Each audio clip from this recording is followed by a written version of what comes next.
Lake Lanier, one of the largest man-made lakes in the United States, is not only known for its serene beauty, but also for the dark and eerie legends that surround it. Beneath its calm waters lies a history steeped in tragedy, displacement, and restless spirits. Built by flooding several towns, including those with deep Cherokee roots, the lake has become the source of countless ghost stories and mysterious deaths. The Cherokee people, who once called this land home, believe that the disturbances caused by the creation of the lake awaken spirits that have never found peace. Their stories speak of curses, lost souls, and strange, supernatural forces that haunt both the waters and the forests surrounding the lake. As we explore these chilling tales, we begin with the first of many haunting stories from Lake Lanier's dark past. Story 1. The Ghosts Beneath the Water. The waters of Lake Lanier shimmer during the day, but when night falls, they become ominous, hiding deep, dark secrets beneath the surface. Before the lake was created, the land where it now resides was home to several Cherokee villages. These lands were not only where the Cherokee people lived and thrived, but also where they honored their dead. Burial mounds and sacred grounds dotted the landscape, holding the spirits of ancestors who had passed on, their remains carefully placed in alignment with ancient traditions. However, when the lake was created, all of this was submerged without consideration of the spiritual ramifications. As the lake filled, covering sacred lands under hundreds of feet of water, strange occurrences began to unfold. From the earliest days of the lake's existence, Cherokee elders warned of the restlessness that would come from disturbing these sacred sites. They believed the spirits of their ancestors were not meant to be disturbed, and by flooding these lands, the spirits would become disoriented, forever lost in the waters that now cover their final resting places. Many who have ventured onto the lake after dark tell of eerie encounters that seem to confirm these warnings. Fishermen, particularly those who have Cherokee lineage, speak of hearing whispers in the night, carried on the wind like a distant chant. These whispers are soft at first, almost indistinguishable from the wind itself, but soon they grow louder, as though many voices are speaking at once. Those who have heard them say that the voices sound ancient, as though they belong to people long gone but still tethered to this place. No matter how hard they try to locate the source of the sound, it always seems to come from just beneath the surface of the water, as if the lake itself is speaking. One Cherokee fisherman, now in his 60s, recalls a night he will never forget.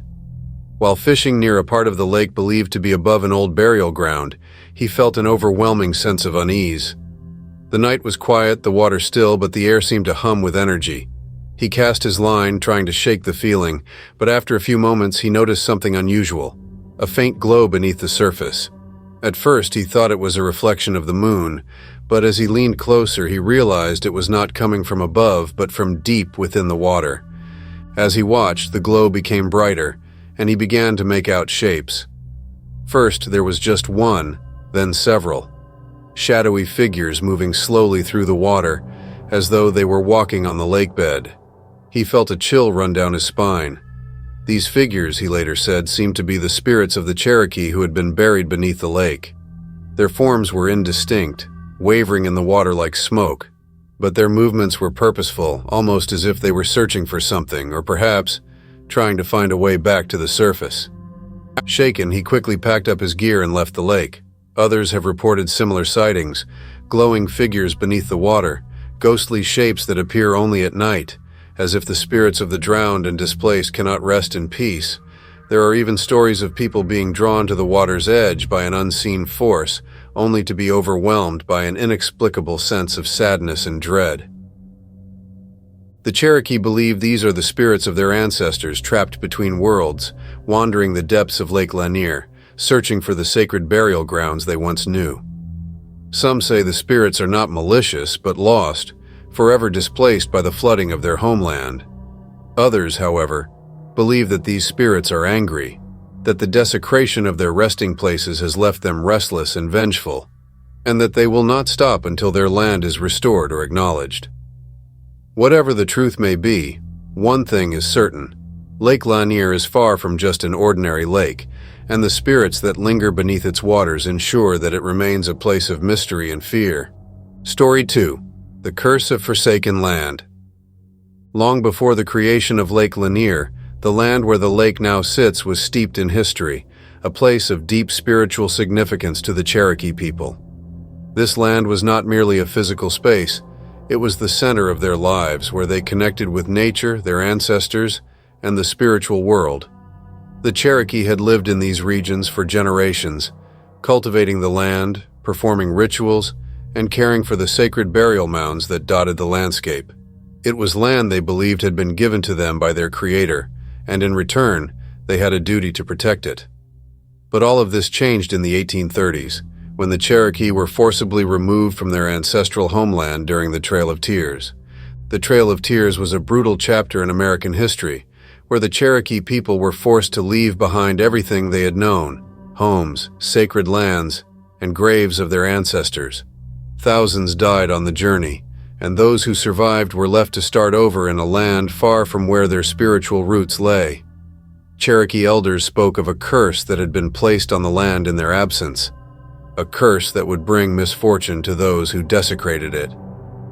This curse was said to be the result of broken promises, unmarked graves, and the failure to honor the spirits of the ancestors.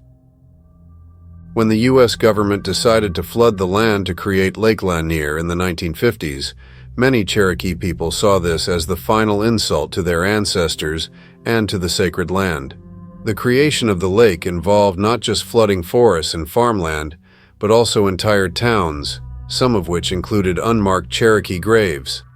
The desecration was complete when construction workers, oblivious to the spiritual importance of the land, began removing trees and digging into the earth without any ceremony or respect for what lay beneath. From the beginning of the lake's construction, strange accidents began to plague the workers. Equipment malfunctioned for no apparent reason, tools would disappear, and in some cases workers reported feeling a cold presence watching them as they dug into the ground. One worker, a man in his early 30s, recounted a particularly chilling experience. He had been operating a bulldozer near an area where, unknown to him, a Cherokee burial site was located. As he worked, his machine suddenly stalled despite being in perfect condition. He climbed out to inspect it and was immediately hit with an overwhelming sense of dread. As he stood there, the wind picked up and he heard what sounded like faint whispers coming from the trees around him. At first, he thought it was just the wind, but the whispers grew louder, clearer, until they formed words in a language he didn't understand. The air around him grew icy, and though it was the middle of summer, he could see his breath hanging in the air. He was so terrified that he left the site, refusing to return to work for the rest of the week. When he finally confided in an elder Cherokee man living nearby, the elder told him he had likely disturbed the resting place of the ancestors, and that the land was indeed cursed. Over the years, many others who have worked on or near Lake Lanier have reported similar experiences. Unexplained accidents continue to occur, boats capsizing under calm conditions, divers mysteriously disappearing, only to be found days later in places that had already been searched. Many believe these are the results of the curse placed on the land, the spirits of the Cherokee ancestors seeking retribution for the desecration of their sacred spaces. The Cherokee people who still live near the area speak of the curse with reverence and fear, believing that as long as the lake covers their ancestral lands, the spirits will never rest. Some Cherokee elders perform quiet rituals to honor the spirits, hoping to appease them and bring some peace to the restless souls. But as the lake continues to claim lives and mysterious events continue to unfold, many believe that the curse of Lake Lanier is far from lifted. The land that was once cherished and revered by the Cherokee remains forsaken, its spirits lingering, angry and unresolved, beneath the still waters of the lake. Story 3. The Lady of the Lake. The legend of the Lady of the Lake has long been one of the most chilling and enduring tales surrounding Lake Lanier, and its roots go deeper than just a single ghost story.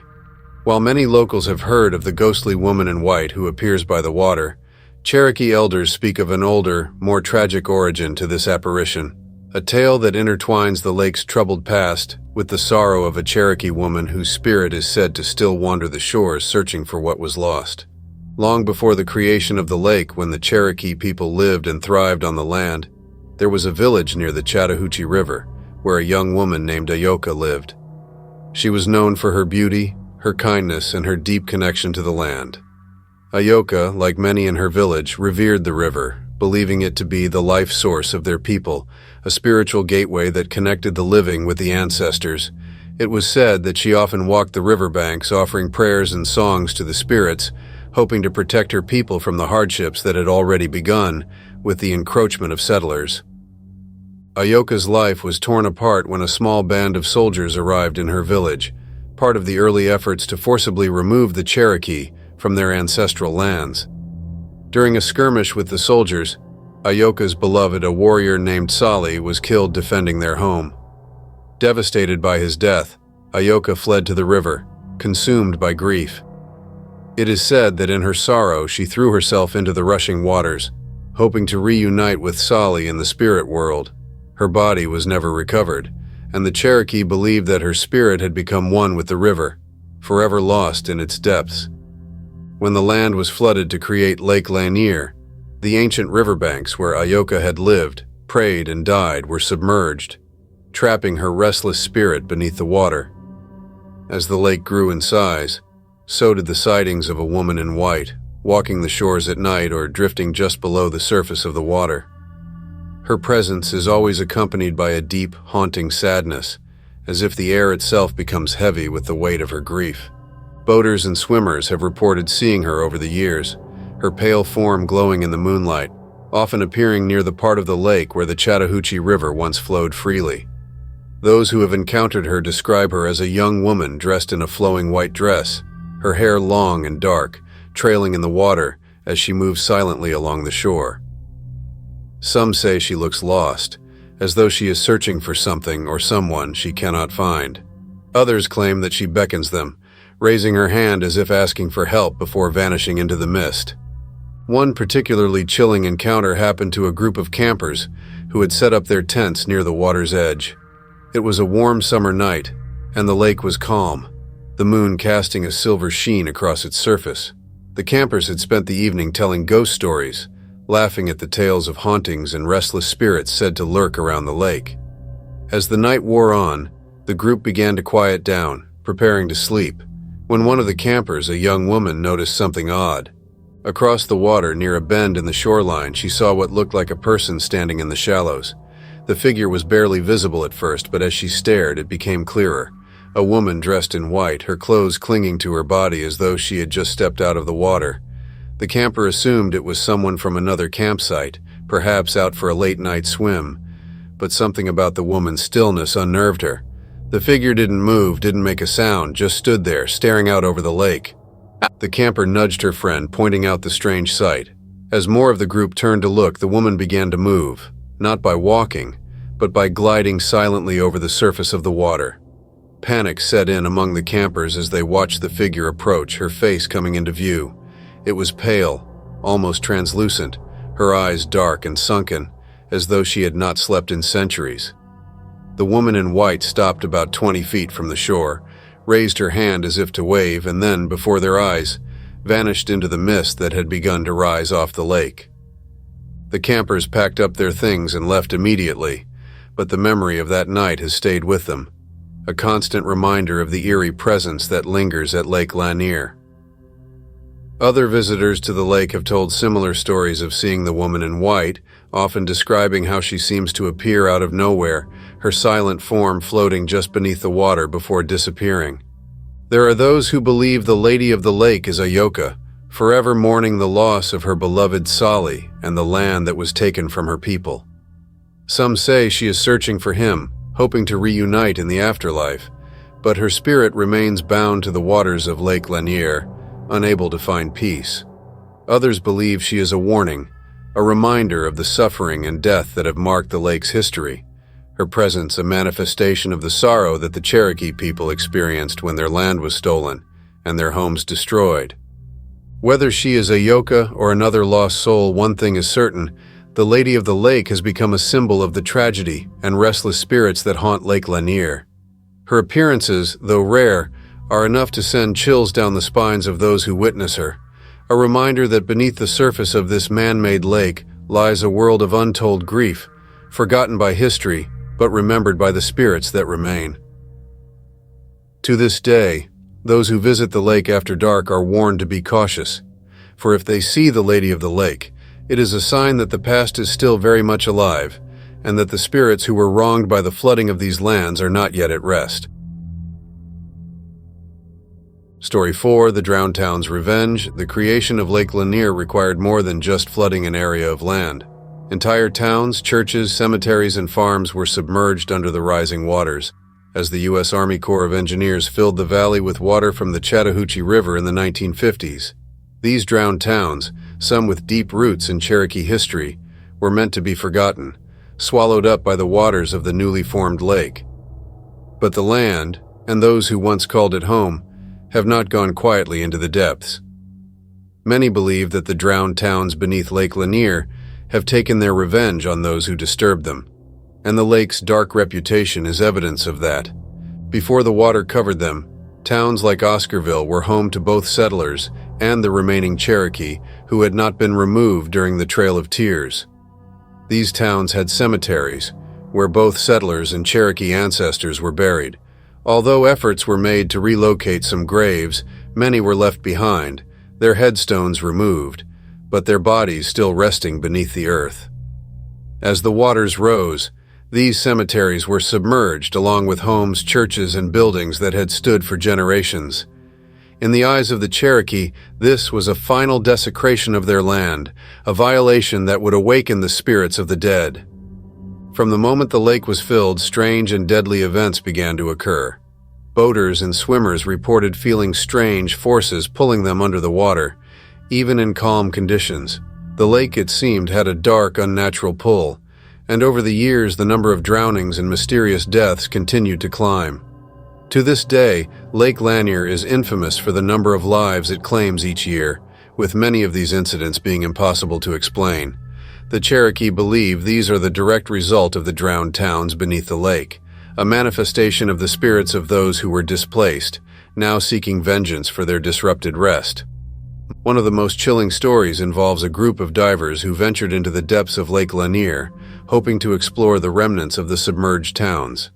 Equipped with lights and cameras, they descended into the dark, murky waters, expecting to find only the crumbling remains of buildings and streets. But what they found instead was something far more disturbing. As the divers approached what they believed to be the remnants of a church, they noticed an eerie, almost unnatural silence surrounding them. The deeper they went, the colder the water became, and soon their lights began to flicker. One diver lagging behind the others reported hearing a soft sound like a distant cry, coming from inside the church ruins. Thinking it might be the wind or the current playing tricks on him, he dismissed it and continued on. But the sound persisted, growing louder, more distinct. Suddenly, the diver felt a sharp tug on his leg, as though something, or someone, was pulling him deeper into the darkness. Panicking, he kicked his legs, but the force pulling him down only grew stronger.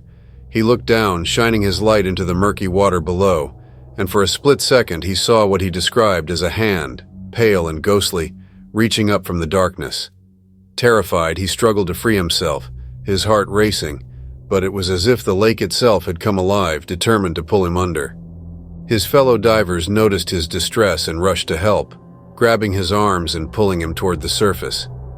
It took all their combined strength to break free of the mysterious force holding him down, and when they finally surfaced, the diver was shaken, gasping for breath.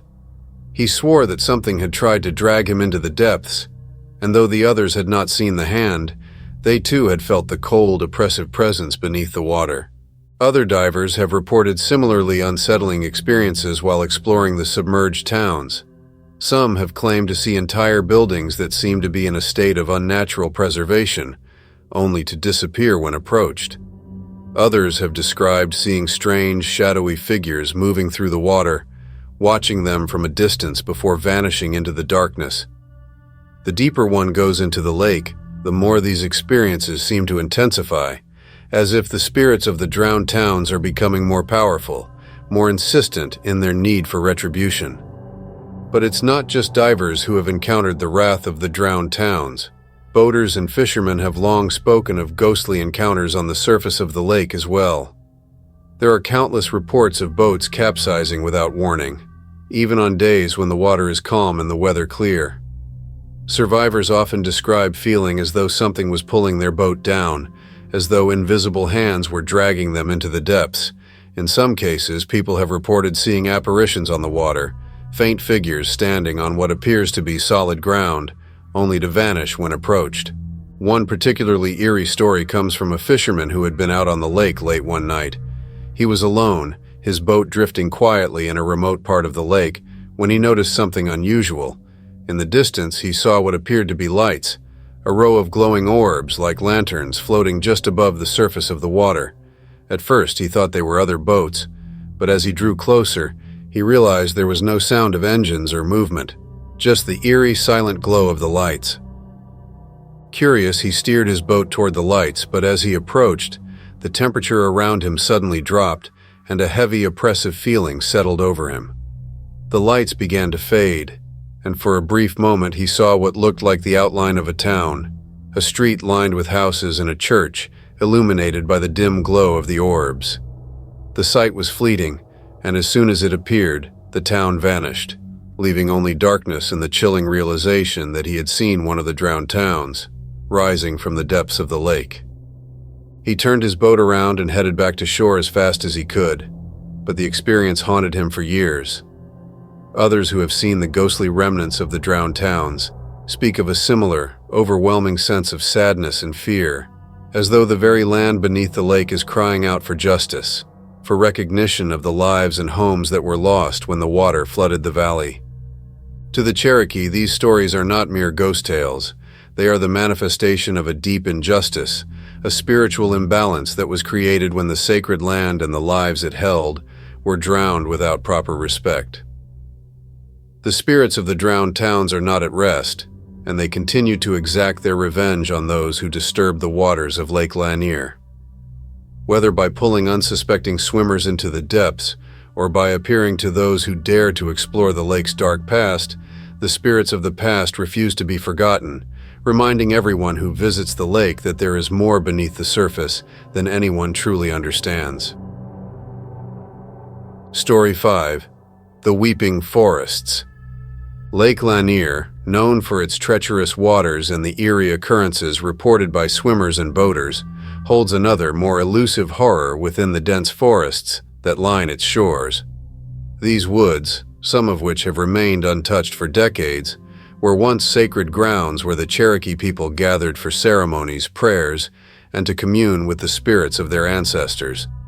These forests, now quiet and remote, are said to be haunted by something more unsettling than any ghostly apparition. A deep, mournful wailing that echoes through the trees at night. A sound that many believe is the land itself, weeping for what has been lost. Long before the area was flooded to create Lake Lanier, these forests were home to sacred Cherokee sites, places of spiritual significance where rituals were performed and where the Cherokee people connected with the natural world and their ancestors. These forests were believed to be living entities, infused with the spirits of the earth, the trees, and the water. The Cherokee believed that when the land was treated with respect, the spirits of the forest would protect them, offering guidance and blessings. But if the land was harmed or disrespected, the spirits could become angry, causing imbalance and misfortune. When the land was flooded, many of these sacred sites were submerged or destroyed, and the once thriving connection between the Cherokee people and the land was severed. What remained of the forests around the lake grew silent, abandoned by those who once cared for and respected them. Over the years, however, strange things began to happen in these woods. Hikers, campers, and even park rangers have reported hearing strange, disembodied voices and unexplained sounds, but the most terrifying of these are the weeping cries that seem to emanate from the very heart of the forest itself. The Cherokee people who still live near Lake Lanier speak of these cries as the weeping of the ancestors, a manifestation of the spirits who were displaced and whose sacred lands were desecrated. The elders say that the forests hold the memories of what once was, and that the cries are the land's way of expressing its grief for the people who were driven from it, and for the sacred sites that were destroyed without proper ceremony. The weeping, they say, is not just a sound but a warning, a sign that the spirits of the land are restless, and that those who enter these forests without respect may find themselves lost or worse. One of the most well-known stories involves a group of young hikers who ventured deep into the woods one summer evening. They had heard the stories of the weeping forests, but like many others, dismissed them as local folklore, ghost stories meant to scare children. Confident and curious, they decided to camp overnight near one of the more remote areas of the lake, deep in the forest where few others dared to go. As night fell, the forest around them grew eerily quiet. There was no wind, no rustling of leaves, just a stillness that felt unnatural. The group sat around their campfire, talking and laughing, but the oppressive silence weighed on them, making their conversations uneasy. As the hours passed, one of the hikers thought he heard something, a faint sound almost like someone crying far off in the distance. He shrugged it off, assuming it was just the wind playing tricks on his mind. But the sound returned louder this time, and unmistakably the sound of someone or something crying. It wasn't the high-pitched sob of a child, but a low, mournful wail, filled with sorrow and despair. The others heard it too now, and the mood around the campfire shifted from curiosity to fear. They listened, straining to hear where the sound was coming from, but it seemed to come from all around them, as if the forest itself was weeping. The crying grew louder, more insistent, and with it came a strange chill in the air. Despite the warm summer night, the temperature around them dropped sharply, and they could see their breath hanging in the air. The fire, which had been burning steadily, began to flicker and sputter, as though the very air around it was being sucked away. Panicked, one of the hikers grabbed a flashlight and shone it into the surrounding trees, but the beam barely penetrated the darkness. The trees, which had seemed so ordinary by day, now loomed ominously, their twisted branches like gnarled fingers reaching out of the darkness. Suddenly, the crying stopped. The silence that followed was even more terrifying than the sound itself, and for a moment, no one dared to move. Then, out of the corner of their eyes, they saw movement. Just a flash of something pale moving between the trees. They turned their flashlights toward it, but whatever it was had vanished. The sense of being watched, of something lurking just beyond the light, was overwhelming. One of the hikers suggested they pack up and leave, but before they could even begin, the crying started again, this time closer, much closer. They grabbed their gear and fled, stumbling through the dark woods, the sound of weeping following them as they ran. The forest, once still and silent, now seemed alive with movement, shadows darting between the trees, whispering voices just out of reach. By the time they reached the edge of the woods, the crying had faded, but the sense of dread remained. They left the area immediately, vowing never to return. The next day, when they told their story to a park ranger, they were met with a knowing look. The ranger, a Cherokee man, listened quietly before telling them that they had camped near one of the old ceremonial sites, a place where the Cherokee had once performed sacred rites. He warned them that the land still held power, and that the spirits of the ancestors could be unforgiving to those who entered the forest without respect. He also told them that they were lucky to have escaped, as some who have heard the weeping of the forest are never seen again. Over the years, there have been other stories like this. People who have heard the weeping cries and felt the presence of something ancient and powerful in the woods. Some have even claimed to see figures among the trees, shadowy forms that seem to watch from a distance, always just out of sight. These figures are often described as tall and thin, with long flowing hair and eyes that seem to glow faintly in the darkness. Whether these are the spirits of the ancestors or something else entirely, no one knows for sure. But those who have seen them say the experience is one they will never forget. For the Cherokee, the weeping of the forest is a reminder of the loss of their land, their culture, and their people. The forests around Lake Lanier hold the memories of those who lived there long ago, and their sorrow can still be felt in the cries that echo through the trees. To those who listen closely, the weeping is not just a sound, it is a message, a call to remember and honor the past, and a warning to those who would enter these sacred spaces without respect. To this day, many people avoid camping or hiking too deep into the forests around Lake Lanier, especially at night. The weeping, they say, is not something you want to hear. It is a sign that the spirits of the land are restless, and that the forest itself mourns the loss of what once was. Those who have heard the cries know that the land around Lake Lanier is alive with the past, and that the sorrow of the ancestors will never be silenced.